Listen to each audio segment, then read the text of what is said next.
The bizarre origins of heavy metal.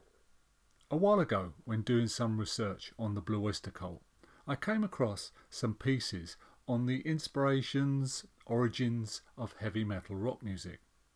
These pieces were the thoughts and ideas of Sandy Pearlman, former manager of the Blue Oyster Cult and for a short while Black Sabbath.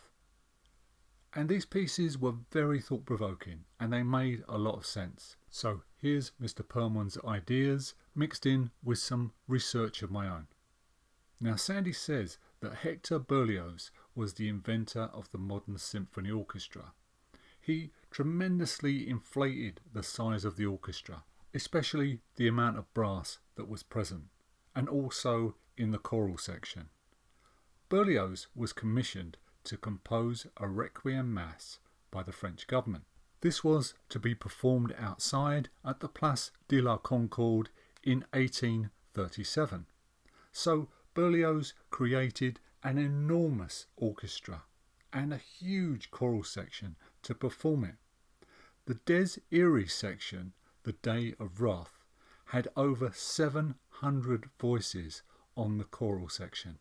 Now you've got to remember, at that time people were used to string quartets or just 5 or 6 people playing stringed instruments. To hear something like that with the volume and the instrumental textures was at that time mind-blowing. At one point there must have been over 900 performers performing Des Irae, and it was shockingly loud. Just before we move on, it might be worth noting another of Berlioz's works, Symphonie Fantastique, and this is what the American composer and conductor Leonard Bernstein described the symphony as. He said it was the first musical expedition into psychedelia because of its hallucinatory and dreamlike nature, and because history suggests Berlioz composed at least a portion of it while under the influence of opium. According to Bernstein, Berlioz tells it like it is. You take a trip and you wind up screaming at your own funeral. Anyway, a bunch of other composers started to take notice of what Hector was doing and began to write music for these tremendous orchestras. Most notably, these were Liszt, Wagner and Anton Bruckner. But the one who ventured most into what we would call heavy metal territory was Anton Bruckner. Take a listen to Bruckner's symphonies. You will find incredibly powerful passages, riffs, textures that any heavy metal band would be proud of. Now Sandy Pearlman also says that it's the distortion of the sound. The performance instruction Bruckner supplies in his scores asks for the brass players to create a mechanical distortion, which sounds a lot like a distorted guitar. So let's move on now to Europe in the 1930s. Now, especially around Germany and Austria, a lot of Jewish musicians and composers decided to get the hell out of there. For we had the rise of the Nazi Party and of course Hitler. Now a lot of these composers and musicians had been trained by Bruckner or by disciples of Bruckner. Now a lot of them, like I said, made their way out of Germany and they went to America.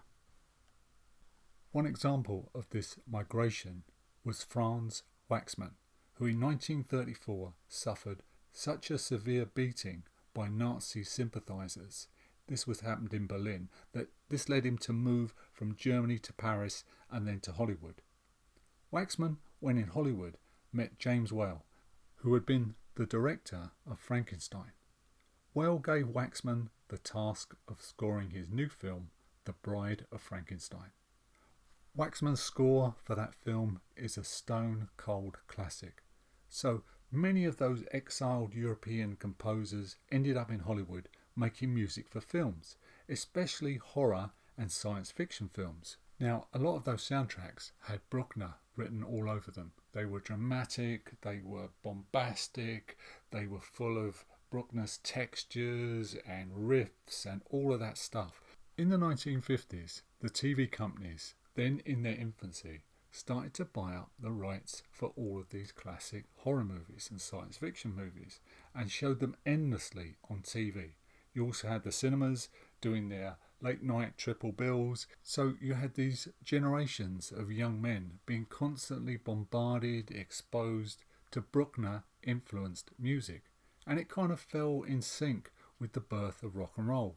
You started to get better guitars, better amplification, effects. It kind of all dovetailed together. So, thank you for listening. I'd love to hear your thoughts on the birth of heavy metal. I'm sure there's a lot of you out there who've got different variations on what I've just said, and I'd love to hear your thoughts and, where you think heavy metal music came from.